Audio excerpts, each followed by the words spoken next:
닥치는 대로 읽어주마.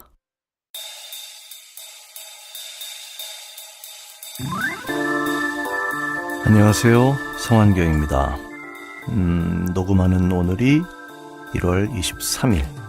어제 비가 오더니 갑자기 굉장히 추워졌습니다. 이번 주 내내 추울 것 같은데요. 감기 조심하시고요.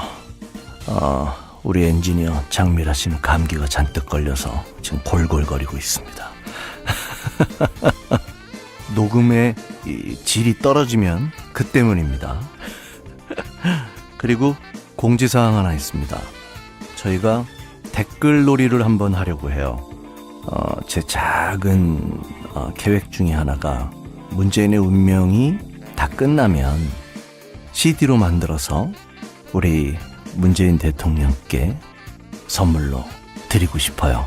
그게 제 계획인데 저희 내부에서 얘기를 하다가 한 100개 정도 한정판으로 만들어서 저희의 애청자들께 보내드리면 어떨까, 이런 얘기가 나왔습니다.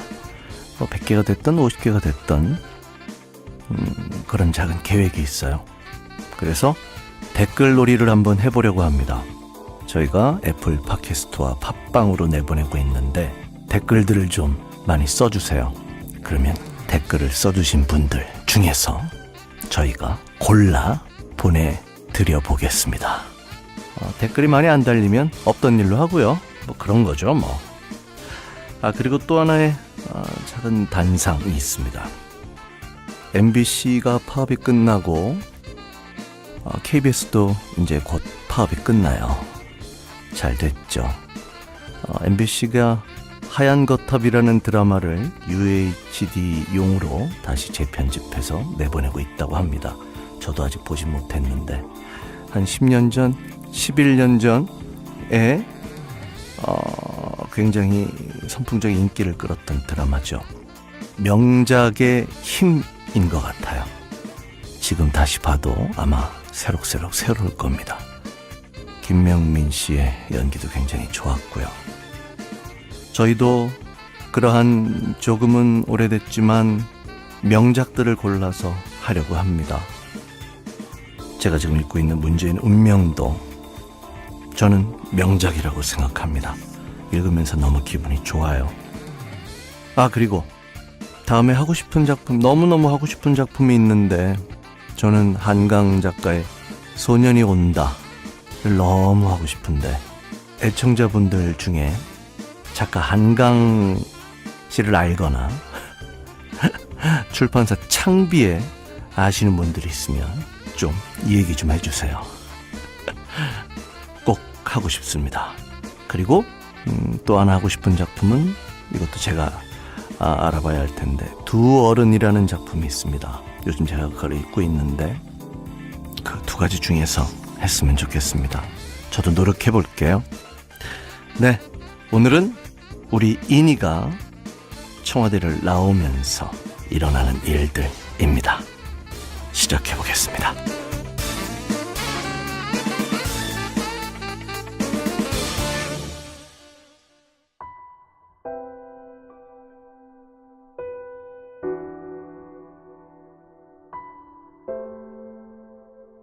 자유인.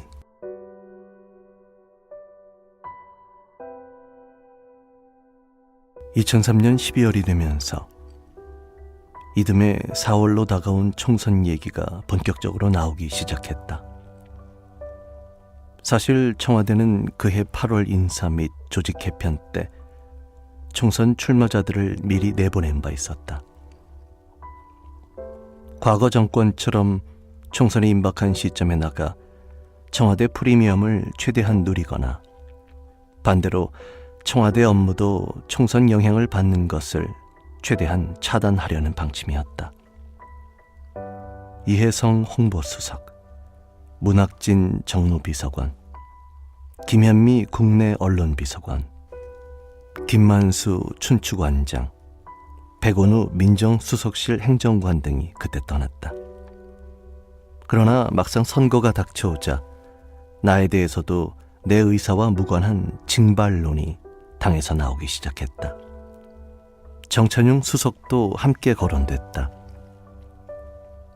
대통령이 국정 운영을 안정적으로 하기 위해선 원내 과반 의석이 절대적으로 필요하고 경쟁력 있는 자원은 모두 출마해서 국회로 진출해 대통령을 도와야 한다는 것이었다.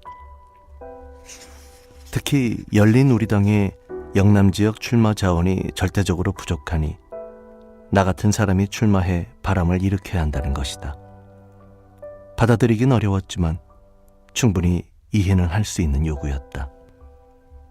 내가 여전히 뜻이 없다고 밝히자 당의 요구 수위와 표현이 점점 강해지다 못해 거칠어졌다. 물론 내게 직접 말하는 게 아니라 언론에 대고 말하고 언론 보도를 통해 나를 압박했다. 나중엔 심지어 영화는 누리고 희생은 하지 않으려 하느냐는 식의 험한 말로 비난하는 단계까지 이르렀다. 그 배경을 짐작할 수 있었다. 차제에 나를 청와대에서 내보내고 싶은 생각도 일부 작용했다. 민정수석 자리에 있는 나의 원칙주의가 여러모로 불편했던 것이다. 그것도 이해할 수 있었다. 검찰의 수사 등에 대해 도와주지 않는다는 불만, 당 쪽의 인사 부탁을 잘 들어주지 않는다는 불만 등을 그전부터 듣고 있었다. 그러나 나는 민정수석을 하는 것만 해도 원래 내 삶에서 너무 벗어난 것 같아 벅찼던 터였다. 더 나아가 정치를 할 생각은 전혀 없었다. 차라리 민정수석을 그만둘 생각을 했다. 특히 대통령도 겉으로 말씀은 안 했지만 내가 출마하기를 바라는 것 같은 분위기가 역력했다. 말씀하지 않아도 느낄 수 있었다. 그 뜻을 받아들일 수는 없고 대통령의 뜻을 뻔히 알면서 그냥 버티고 있는 것도 도리가 아니라고 생각했다. 건강을 핑계로 사의를 표명했다. 마침 민경찬 펀드 사건으로 일부 언론과 야당이 터무니없는 의혹 제기를 하고 나와서 그것을 사직의 계기로 삼았다. 2월 12일 정식으로 사퇴했다. 떠나면서 마음에 담아둔 얘기를 사직의 변 형식으로 남겼다. 끊임없이 이어지는 근거 없는 폭로와 의혹 제기들, 그로 인해 매일매일 비상사태 같은 긴장과 일일이 대응할 수도 없고 대응할 길도 마땅치 않은 무력감 때문에 저는 정말 지쳤습니다. 라며 양길승 실장 사건, 민경찬 씨 펀드 사건에서 보여준 황당한 의혹 제기에 대한 유감의 마음을 털어놓았다. 건강과 출마 문제도 솔직히 말했다. 건강도 많이 상했습니다. 근래 점점 거세지는 출마 압력도 저로서는 감당하기 어려운 고통이었습니다. 그런저런 이유로 체력과 정신이 고갈되어 저는 이제 힘에 부치는 무거운 직책을 내려놓고 저의 원래의 자리로 돌아가고자 합니다. 청와대에 들어온 지 거의 1년 만의 해방이었다. 대통령과 안에서 고생하시는 분들에게는 미안했지만 어쩔 수 없었다. 바깥 공기는 참으로 자유로웠다. 모처럼의 꿈 같은 자유였다. 곧바로 아내와 강원도 여행을 떠났다. 예전부터 가보고 싶었던 곳을 자동차로 돌았다. 영월, 정선, 인제, 그리고 백담사와 설악산을 돌아다녔다. 얽매일 필요가 없으니 발길을 내키는 대로 가고 머물고 싶은 곳에서 묵었다. 최민식 씨가 나왔던 광고처럼 나는 자유인이다 소리치고 싶은 기분이었다.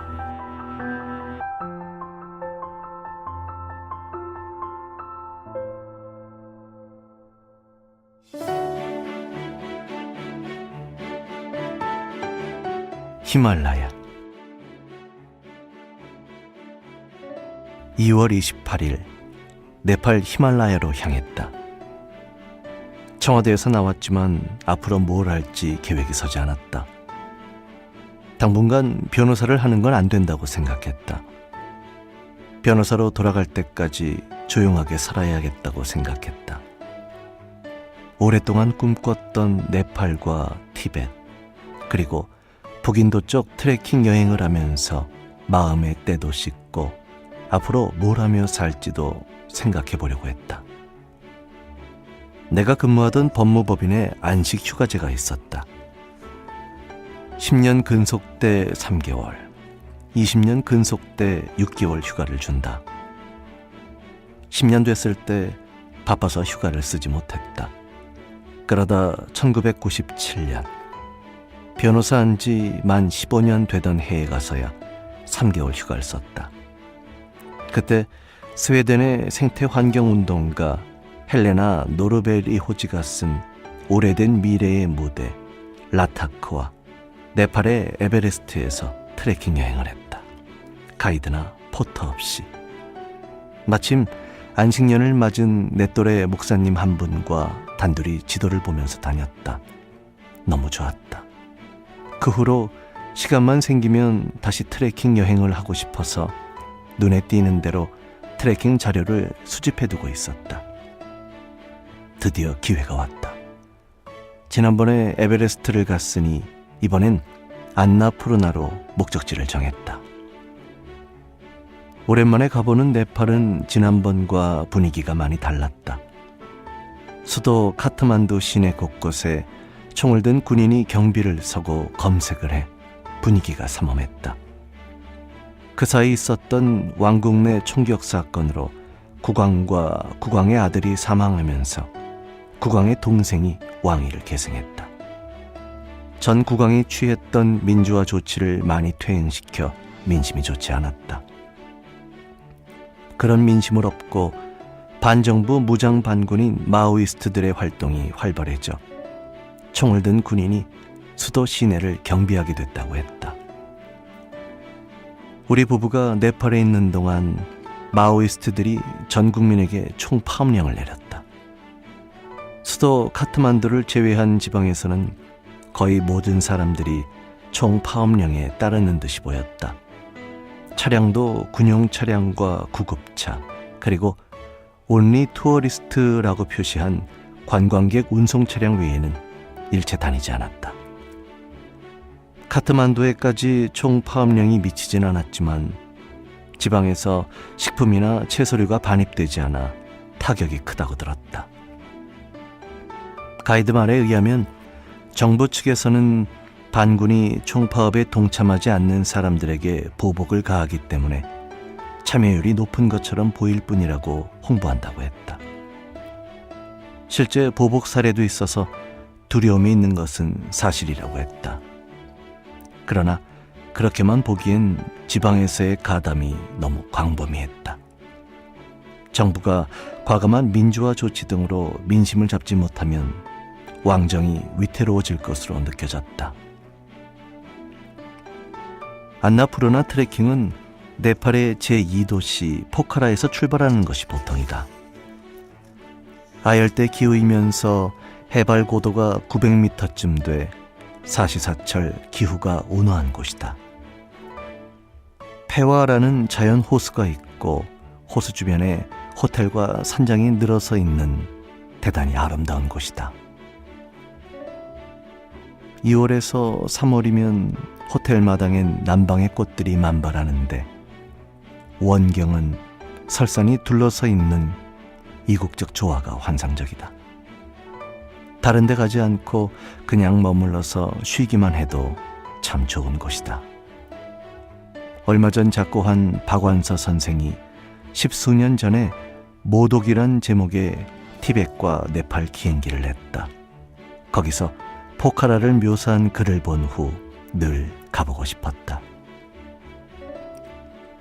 안나푸르나 트레킹에서 원래 목적했던 코스는 해발 4,700m 높이에 있는 베이스 캠프까지 올라가는 것이었다.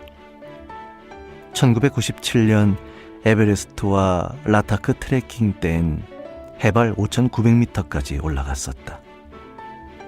높이에 올라가고 싶은 욕심보다 베이스 캠프라는 곳을 가보고 싶었다. 그러나 체력에 자신이 없었다. 푼힐 고개로 해서 해발 3,500m 정도까지만 오르고 산간 마을을 순회하는 트레킹 코스를 선택했다. 일주일 정도로 잡으면 무난했는데 5일로 일정을 단축했다. 체력이 형편없이 떨어져 있어서 아주 고생했다. 여행사를 통해 가이드를 배정받고 포터도 부탁했다. 가이드는 한국에 취업했던 경험이 있는 사람이라 우리말을 꾀했다. 추울 때여서 파카며 침낭이며 짐이 많았기 때문에 포터를 2명 부탁했다. 그런데 트레킹 출발 지점에 가니 포터가 1명만 와 있었다. 우리 짐을 본 다음에 1명을 더 부를지 판단하려는 것 같았다. 한국 등반대가 히말라야 등반을 할 때도 포터로 따라간 경험이 있다고 했다. 몸은 매우 탄탄해 보였지만 체구가 작은 사내였다. 우리 짐을 살펴보더니 혼자 다 질 수 있다고 했다. 가이드 말에 의하면 네팔 노동법에 포터의 짐 무게를 20kg인가로 제한해 놓았는데 지켜지지 않고 있고 30에서 40km씩 지는 게 예사라고 했다. 자기가 보기에도 우리 둘의 짐을 합쳐도 한 사람이 지기에 충분하니 웃돈을 더 주고 그 사람에게 다 맡겨도 될 것 같다고 했다. 하긴 우리 짐은 파카니 침낭이니 부피가 컸을 뿐 무게가 그리 무거운 건 아니었다. 그러자고 했다. 그래도 2사람 짐을 합치면 무게가 20kg은 훨씬 넘을 것 같았다. 무엇보다 부피가 거의 포터의 체구만 했다. 그렇게 맡기고 빈손으로 산길을 오르자니 영 마음이 불편했다. 에이, 대한민국 남자 체면이 있지 하고 내 짐의 절반쯤은 내가 지기로 했다. 10kg도 안 되는 배낭 무게였는데 트레킹하는 동안 그게 그렇게 무거울 수 없었다. 그렇다고 도중에 다시 넘겨줄 수도 없고 아내에게 떠넘길 수도 없고 끝까지 메고 갔는데 참 힘들었다. 포터는 자기 체구만한 짐을 메고서도 전혀 힘든 기색 없이 잘만 갔다. 자꾸 걸음이 늦어지는 우리를 기다리다 못해 먼저 가버리곤 했다. 걱정했던 아내도 별 문제 없었다. 정작 고생한 건 평소 취미가 등산이라고 하고 해발 5,900m 등산 경력까지 있다고 큰소리친 나였다. 트레킹을 고행하듯 했다. 그래도 히말라야의 경관이며 산간마을의 아름다움이며 밤하늘의 별이며 맑은 공기며 보상은 충분했다. 또 하나 큰 소득이 있었다. 안나푸르나 트레킹을 하면서 담배를 끊었다. 고등학교 때부터 피웠던 담배였다. 공공 건물을 금연 건물로 지정한 규정을 따르자면 청와대에 있을 때 이미 끊어야 했다. 나는 더구나 처음에 대통령과 함께 담배를 피웠는데 점점 그게 우리네 예의에 어긋나는 것 같아 부담이 됐다. 그런데 대통령이 담배를 권하기도 하고 문수석 담배 한 개비 주지 하며 내 담배를 가져가시기도 하니 함께 피우지 않을 수 없었다. 대통령도 늘 여사님으로부터 잔소리를 듣는 처지였다. 담배를 끊는 게 상책이라고 늘 마음먹었지만 청와대에 있는 동안엔 도저히 끊을 수가 없었다. 끊기는커녕 평생 하루 반갑 정도를 유지했는데 청와대에 있는 동안 늘어서 한갑이 넘게 됐다. 금연의 필요성을 절감한 것은 취미로 스킨스쿠버를 할 때였다. 처음에 아내와 함께 했는데 아내의 스노클은 몇 달이 돼도 달라지지 않았다. 내 스노클만 한두 달 만에 호흡대롱이 노랗게 니코틴색으로 변색됐다. 흡연할 때뿐 아니라 그냥 숨을 쉴 때도 내뿜는 숨 속에 니코틴이 섞여 있다는 사실. 내가 평소에도 이 세상에 니코틴을 내뿜고 있다는 사실이 실감났다. 그때부터 끊어야지 하며 벼르던 담배였다. 안나푸르나를 걸으며 드디어 끊었다. 땀 흘리며 산길을 걷다 전망 좋은 곳에서 쉬면서 피우는 담배 한 개비. 담배가 가장 좋을 때가 그럴 때인데 아쉽기는 했다. 그러나 워낙 공기가 깨끗해 그곳에 담배 연기를 내뿜으면 죄를 짓는 것 같은 생각이 들었다. 그 트레킹 때 했던 고생 속엔 금단 증세가 섞여 있었는지도 모르겠다. 어쨌든 그러고 나니 담배가 끊어졌다. 히말라야 얘기를 하면 다들 고소 증세에 대해 궁금해한다. 전문 산악인들의 8,000m 등반까지는 모르겠지만 내 경험에 의하면 보통 사람들이 오르는 높이 정도는 천천히 걸어 올라가면서 다 적응이 됐다. 고소 증세는 보통 해발 3,000m 이상부터 느껴진다. 비행기나 차량으로 곧바로 올라가거나 걷더라도 빠른 속도로 올라갈 때 생긴다. 그래서 서양 사람들을 상대로 트레킹 코스를 설명해 놓은 걸 보면 아주 천천히, 그야말로 히말라야 만보로 걷도록 코스가 설정돼 있다. 그런데 우리나라 사람들은 워낙 등산을 좋아하고 또 속도도 빠르다. 그 중에서도 히말라야까지 가서 트레킹하는 사람들은 등산 꽤나 한 사람들이다. 그래서 우리나라 사람들을 상대로 한 트레킹 상품은 서양 사람들 것보다 일정을 절반 정도 단축해 놓기 일수다. 훨씬 빠르게 강행군하는 것이다. 고소 증세는 두통, 구토, 설사 등 체질에 따라 다양한데 신기하게도 내려오면 금방 낫는다. 그래서 고소 증세가 느껴지면 멈춰서서 적응을 하거나 안 되면 내려오면 되는데 우리는 또 의지의 한국인이 아닌가. 고통스러워도 이를 악물고 계속 간다. 다른 일행에게 폐를 끼치지 않으려는 의지 때문에도 더 그렇다. 그러다 자기 발로 내려올 수 없을 정도의 심각한 증세까지 가게 된다. 우리가 안나푸르나에 발을 들여놓은 날에도 한국인 2사람이 헬기로 수송돼 내려왔다.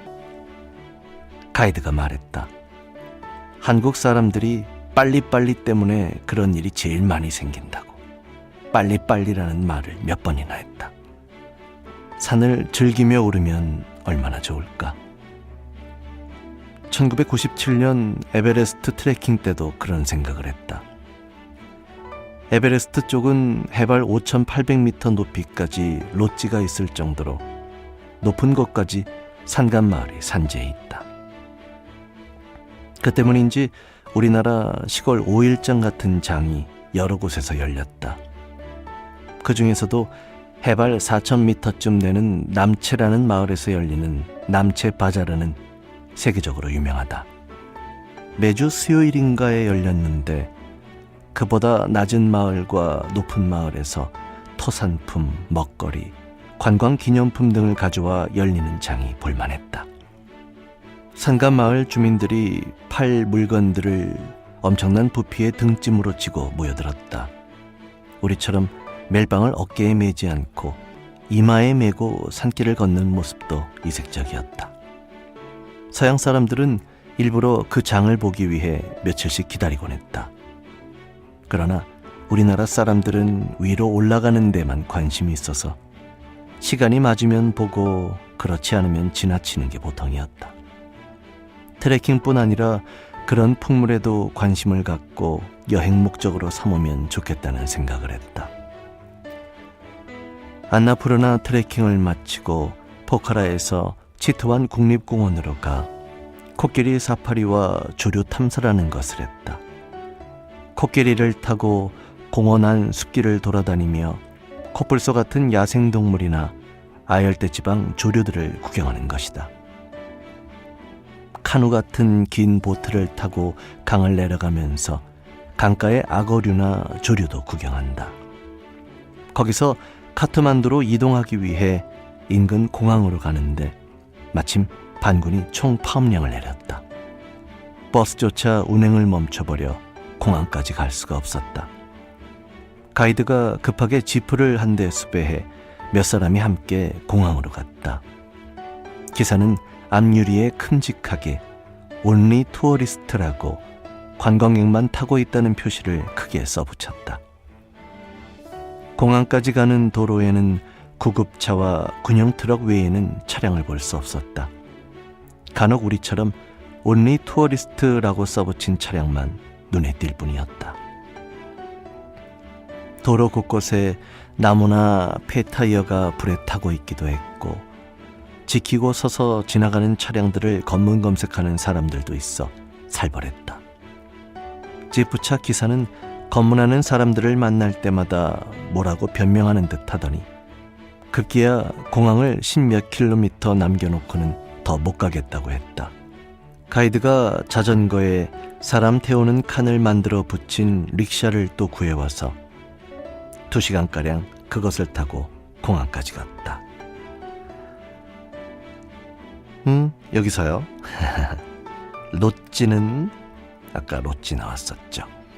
등산객을 위한 산장입니다. 우리나라 산에도 곳곳마다 산장들이 있죠.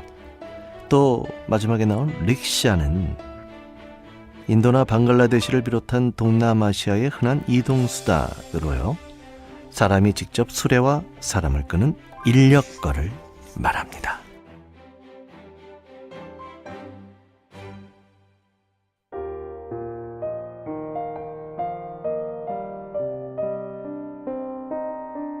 카트만두에서 접한 탄핵.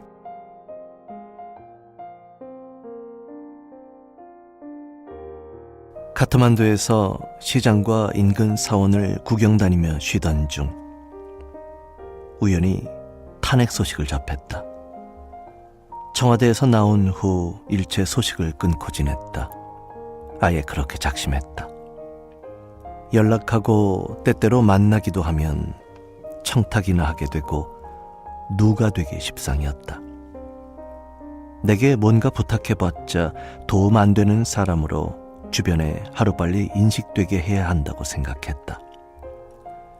네팔로 갈 때도 영사관 같은 곳에 일체 연락하지 않았고 핸드폰도 가져가지 않았다. 한국 소식을 오랫동안 듣지 못했다. 카트만두의 호텔에서 아침마다 방문 밑으로 영자지를 한 부씩 서비스로 넣어줬다. 인터내셔널 헤럴드 트리뷴지였던 것으로 기억한다. 그 신문을 보며 아침 식사를 하는데 영어가 짧아 대충 제목만 훑어봤다. 꽤 굵은 제목으로 사우스 코리아 프레지던트 노가 눈에 띄었다. 뭔가 하고 보니 그 뒤에 impeached라는 단어가 붙었다. 모르는 단어였다. 기사를 찬찬히 읽어보니 국회에서 야당이 노 대통령 탄핵 소추안을 발의했다는 뜻임을 짐작할 수 있었다. 깜짝 놀랐다. 심각한 위기로까지 생각했던 건 아니었다. 한나라당은 대통령 취임 후 한 달이 채 안 됐을 때부터 탄핵을 말했다. 내가 그만두기 얼마 전에도 민주당 조순영 대표가 탄핵을 말한 적이 있었다. 늘 반복되는 정치 공세였다. 이번에도 정치 공세일 것으로 생각했다. 실제로 탄핵소추 의결까지 하리라고는 생각하지 않았다. 그러나 정치 공세라고 해도 말로만 할 때와 달리 탄핵 소추안을 발의까지 했다면 전국이 매우 어려운 상황일 것으로 짐작됐다. 그런 상황에서 그냥 여행을 계속하기는 어려웠다. 일단 돌아가서 상황을 본 다음 다시 여행을 하기로 했다. 카트만두와 서울 간의 직항로가 없어 방콕이나 홍콩에서 환승할 때였다. 환승을 위해 방콕 공항에서 몇 시간을 보냈는데 그때 방콕 포스트라는 영자 신문을 보니 같은 기사가 톱으로 다뤄져 있었다. 귀국한 지 얼마 안 돼 대통령 기자회견이 있었다. 인터넷 기사를 보니 탄핵 반대 여론이 압도적이었고 대통령의 사과를 전제로 한 탄핵안 철회 해법이 주장되기도 했다. 나는 그래서 야당에게 탄핵안을 처리하지 않거나 철회할 명분을 삼도록 적어도 유감을 표명하는 등 유화적이고 타협적인 기자회견이 될 줄 알았다. 그런데 아니었다. 강경하고 원칙적인 입장을 밝혀 오히려 야당이 전의를 가다듬도록 만들었다. 노 대통령다웠다.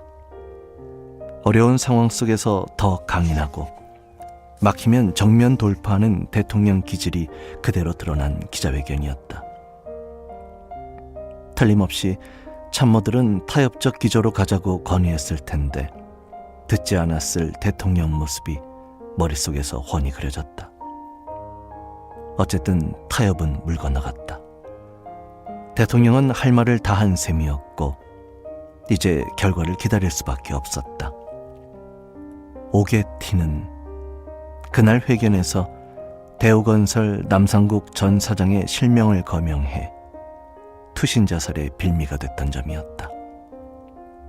내가 나중에 그건 잘못이었다고 지적하자 대통령은 그 사실을 기억하지 못했다. 실명을 말한 적이 없다는 것이다. 내가 틀림없다고 하자 기자회견 녹취록을 가져오게 해 확인했다. 대통령은 처음엔 실명을 언급하지 않았지만 나중에 기자의 질문에 답변하면서 그만 실명을 언급하고 말았다. 대통령도 그 사실을 확인한 후엔 두고두고 후회했다.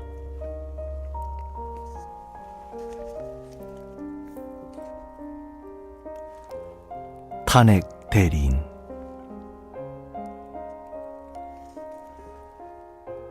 결국 탄핵 소추안이 국회에서 의결됐다.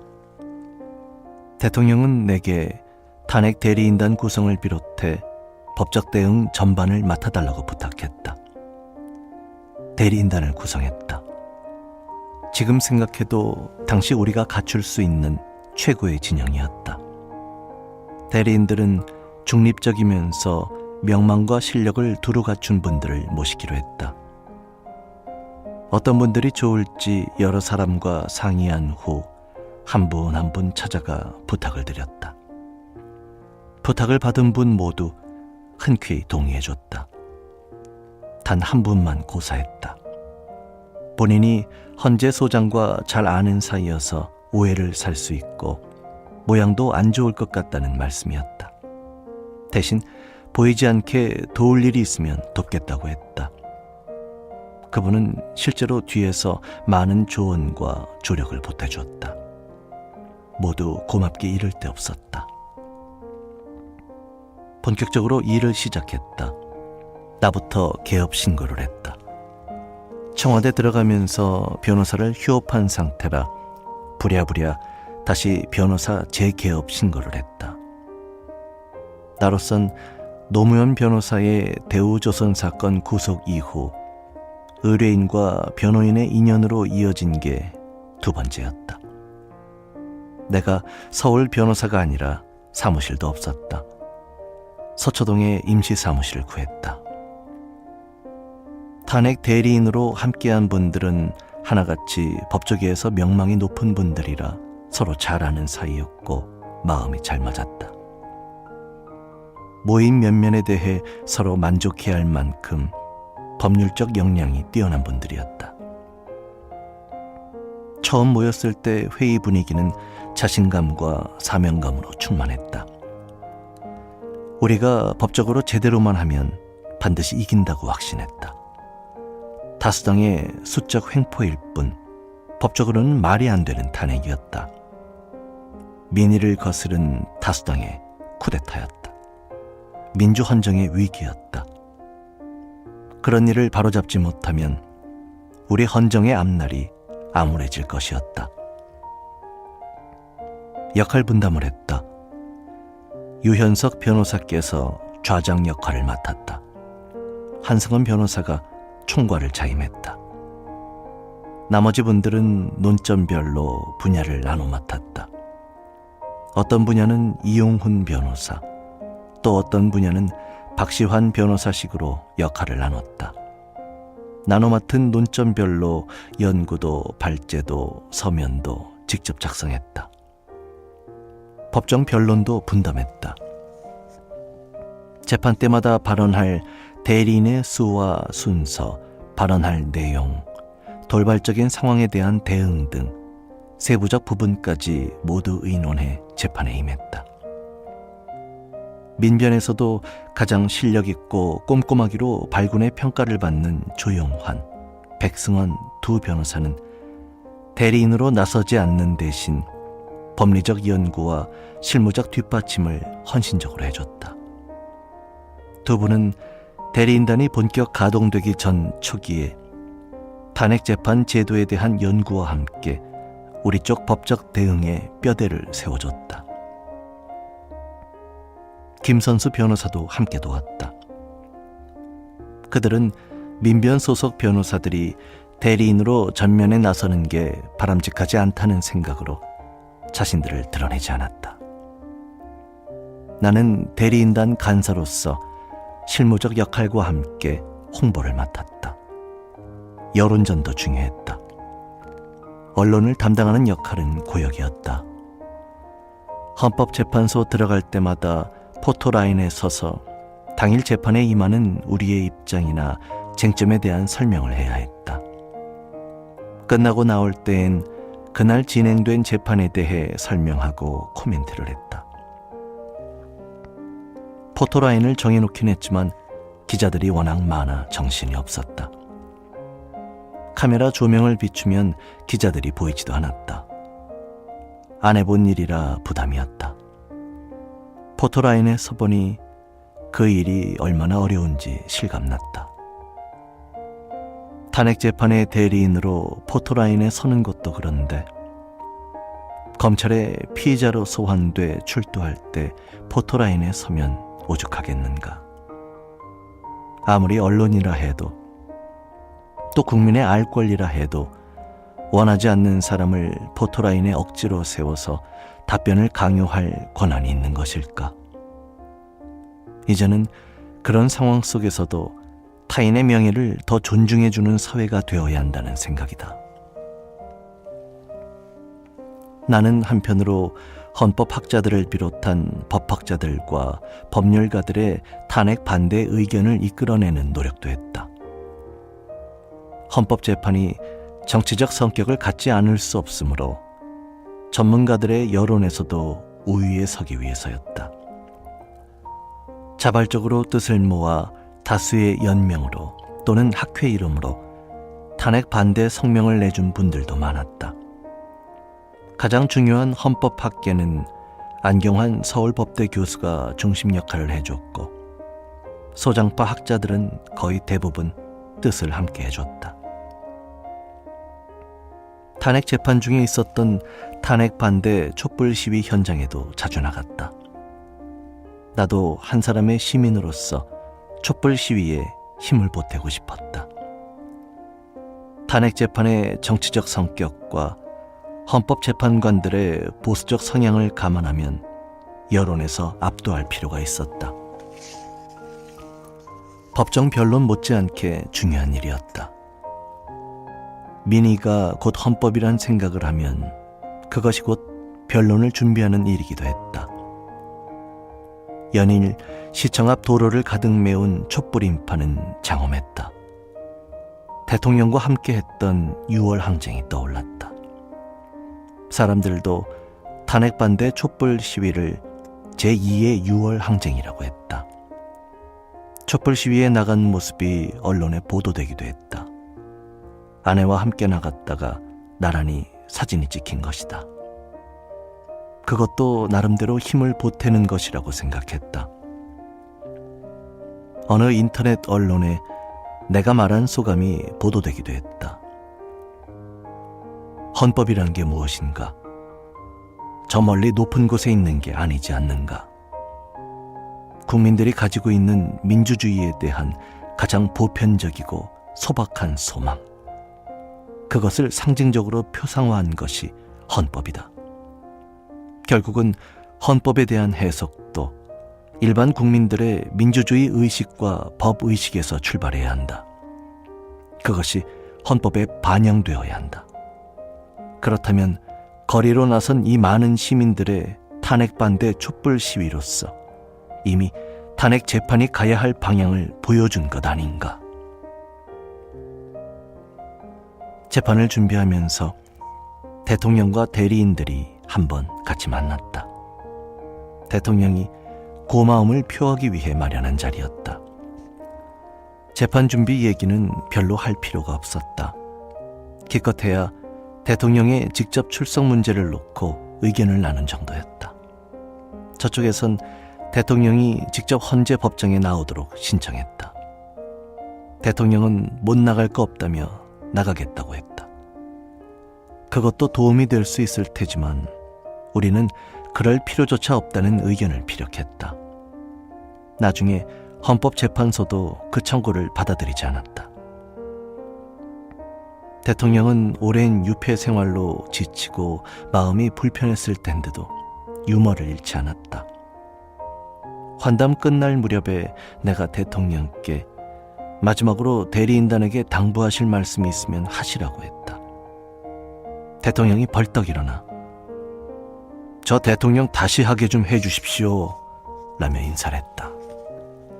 무거운 자리일 수도 있었는데 일행 모두가 웃으며 헤어질 수 있었다. 탄핵 재판 도중인 4월 15일 제17대 국회의원 총선이 있었다. 나는 선거 막바지에 부산 지역의 몇몇 선거구에서 유세를 지원했다. 선거 결과 열린우리당이 전체 299석 중 152석을 석권해 단독으로 원내 과반수 정당이 됐다. 민주노동당도 비례대표에서 8석을 얻어 모두 10석으로 원내 제3당으로 크게 약진했다. 선거 막바지에 불거진 정동영 의장의 노인 발언 역풍이 없었다면 열린우리당은 더 많은 의석을 얻어 압도적 과반수 정당이 될 뻔했다. 영남 지역에서도 몇 석 더 당선될 수 있었으리라는 게 일반적 관측이었다. 한마디로 탄핵에 대한 무서운 민의의 심판이었다.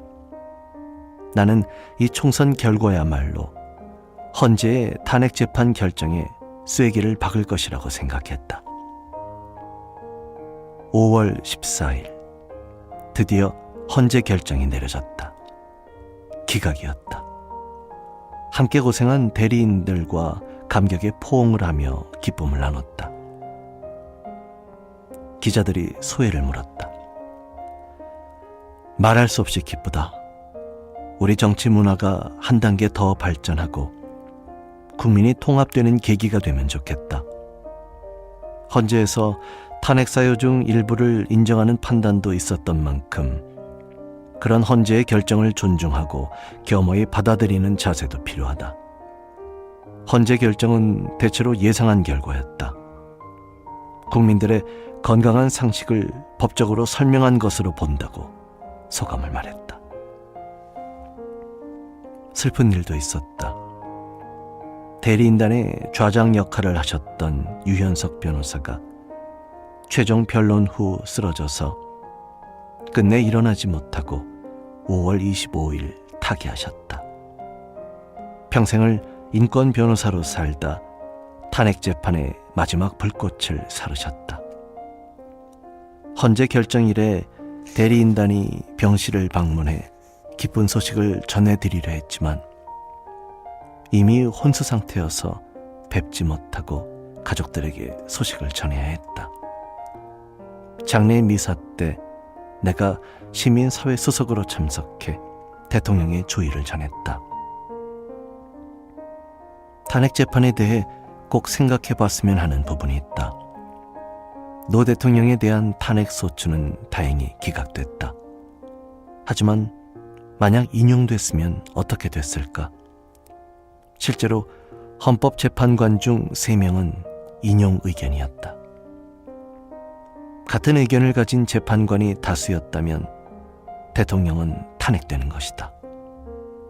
그런데 누가 그들에게 그런 권한을 줬을까? 국민이 선출한 대통령을 탄핵할 수 있는 권한의 정당성이 어디에 있을까? 국민이 그들을 헌법재판관으로 선출한 것도 아니다. 그들은 대한민국 최고의 재판관인가? 꼭 그런 것도 아니다. 헌법재판관 9인 중 3인은 국회에서 선출하고 3인은 대통령이 지명하므로 적어도 그 6인은 정치적으로 임명된다. 지금은 많이 좋아졌지만 과거에는 정당에 기여를 많이 한 사람을 임명하거나 심지어 공천 탈락자에 대한 배려 차원에서 헌법재판관으로 임명한 사례도 있었다. 탄핵제도는 헌법과 민주주의를 수호하기 위해 마련된 고도의 헌법적 장치인데 정작 헌법재판을 담당할 재판관들은 대단히 허술하게 정치적으로 임명될 수도 있다. 그리고 그들의 정치적 판단과 결정으로 국민들이 선출한 대통령을 축출할 수도 있다. 헌법과 민주주의를 파괴하는 장치로 작동될 수 있는 것이다. 탄핵제도는 필요한 제도다. 그러나 지금과 같은 헌법재판관 임명제도는 정말 위험하다고 생각한다.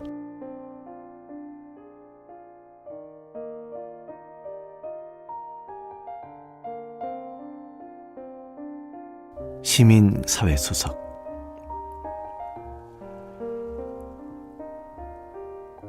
탄핵재판이 끝난 3일 후 청와대에 다시 들어갔다.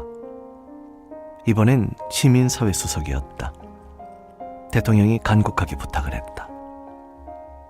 청와대 조직을 개편하면서 기존의 국민참여수석실을 시민사회수석실로 확대 개편했다. 나를 염두에 두고 만든 거라며 꼭 맡아야 한다고 말씀했다. 그 말씀은 사실이 아니었다. 기존의 국민참여수석실 한계를 넘어서서 시민사회와 새로 잘해보기 위해 조직을 개편한 것이었다. 그러나 그런 식으로 사람을 꼼짝 못하게 말씀하시니 뿌리칠 도리가 없었다.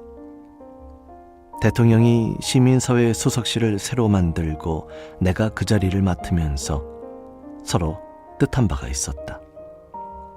참여정부는 시민사회의 힘으로 출범한 정부였다.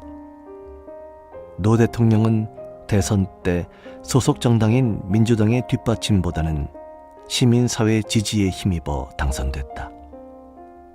그런데 이라크 파병과 부안 사태, 새만금 문제, 평택 미군기지 이전 문제 등을 겪으면서 시민사회와의 관계가 크게 손상됐다.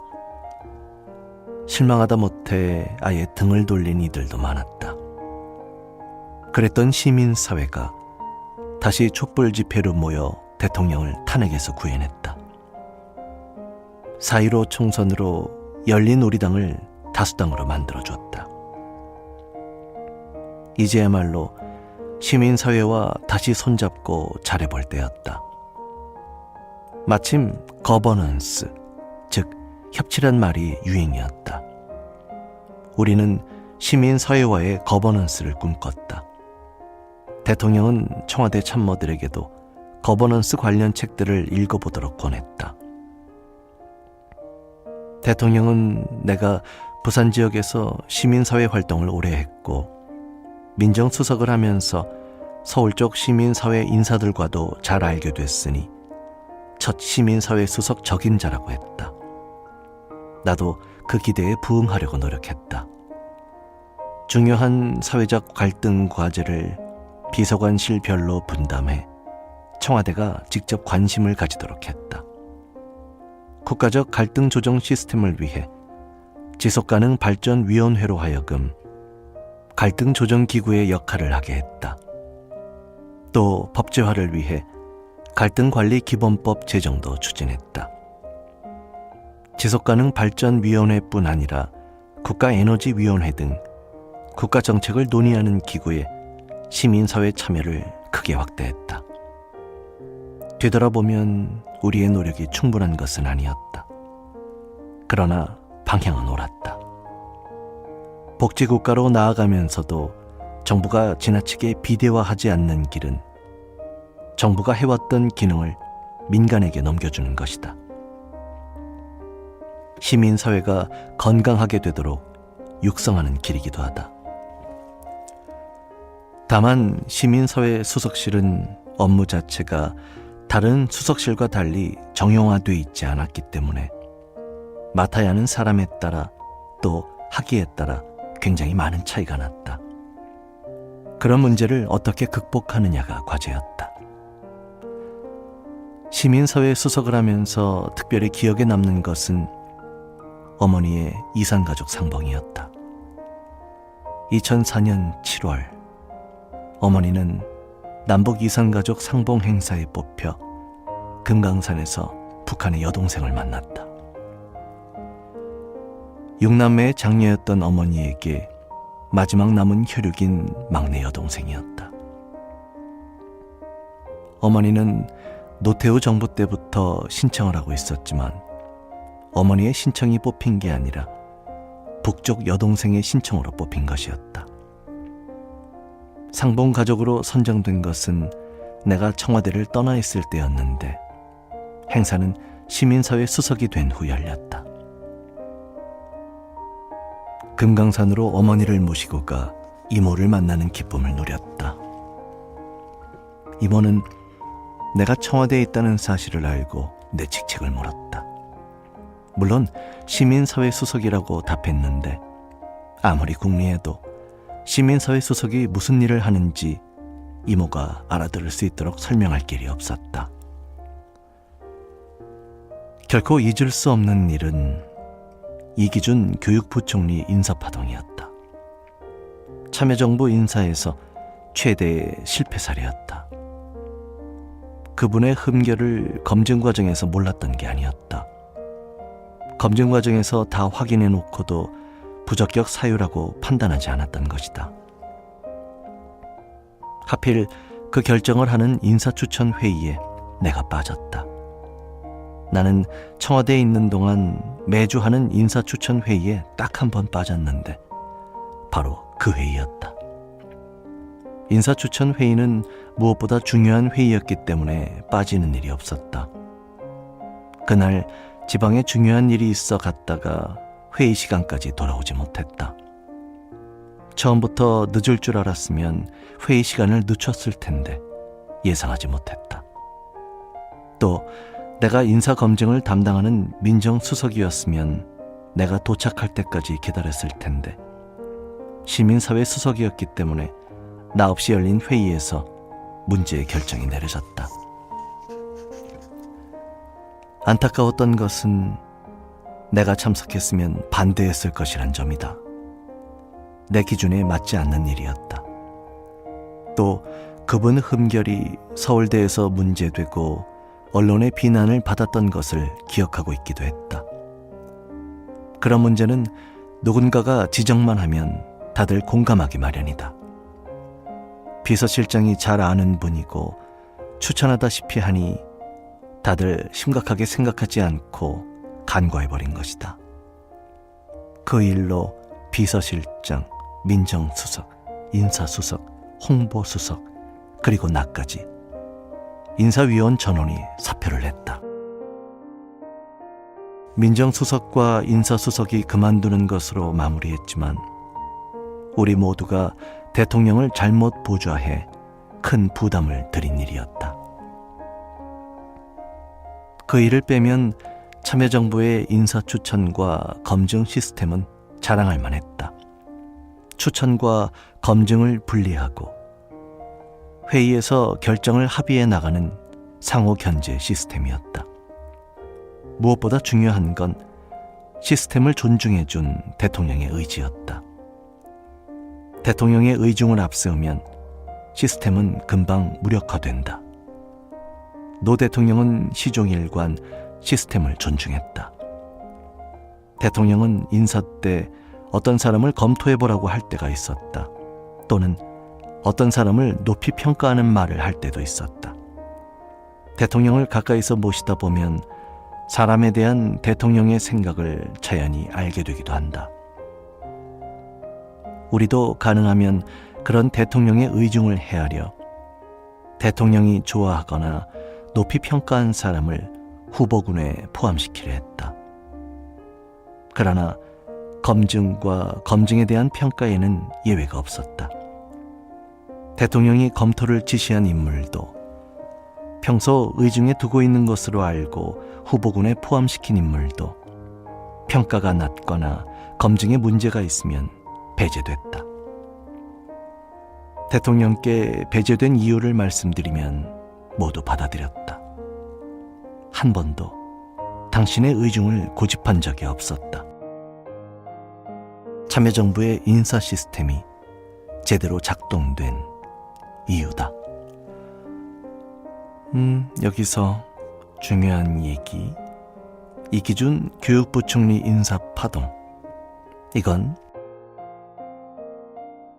이기준 부총리 겸 교육인적자원부 장관은 2005년 1월 취임했지만 서울대 총장 재직 시절 사회이사 겸직과 판공비 과다 사용, 또 아들의 이중국적 문제 등의 도덕성 시비와 여론의 비판으로 단 이틀 만에 사퇴한 사건입니다.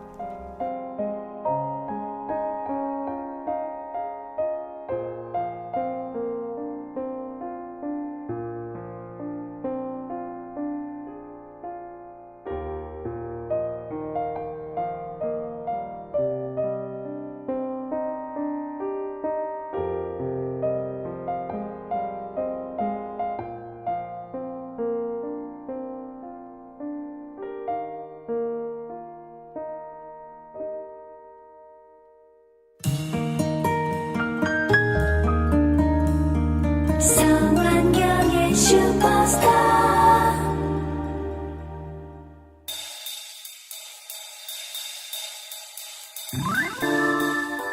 네, 오늘의 낭독은 여기까지입니다. 첫 시작을 자유인으로 시작해서 다시 우리 인이는 청와대로 잡혀 들어갔습니다. 모레 시간이 지난 일이니까 그저 웃지요. 여기서 탄핵, 우리 노무현 대통령의 탄핵 사건이 잠깐 나오죠. 네, 탄핵 또 촛불 시위. 와, 얼마 전에 있던 촛불 시위와 탄핵과 굉장히 결이 다르죠. 네, 그리고요, 처음에 공지해드린 대로 댓글놀이 시작합니다. 댓글을 많이 달아주세요.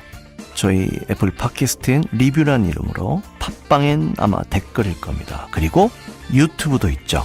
저희 유튜브에도 내보내고 있네요. 유튜브에도 댓글을 달아주세요. 댓글을 많이 달아주시면 저희가 한정판을 더 늘릴 수도 있겠죠. 네, 저희의 CD를 받고 싶으신 분들은 댓글을 많이 달아주십시오. 날이 굉장히 추워졌습니다. 감기, 독감 조심하시고요. 곧 다음 시간에 뵙도록 하겠습니다. 지금까지 기술, 효과, 그 외 많은 것, 지금 감기 걸려 골골대고 있는 장미라와 박청춘. 박청춘은 감기 걸리지 않았어요. 저의 타이틀곡 김문선, 그리고 우리의 멋진 대문 공병각, 그리고 음악 박병기, 오유석, 그리고 저 성환경이었습니다. 자, 그리고 뭐 스킵하실 분은 스킵하시고요. 저희가 만든 자체 광고 나갑니다. 다음에 뵙죠. 성환경의 슈퍼스타를 들으면 너의 견문 지식 늘어난다. 성환경의 슈퍼스타를 듣고선 내 인생이 달라졌다. 닥치는 대로 읽어주는 성환경의 슈퍼스타 자매품 스튜디오 슈퍼스타도 있어요.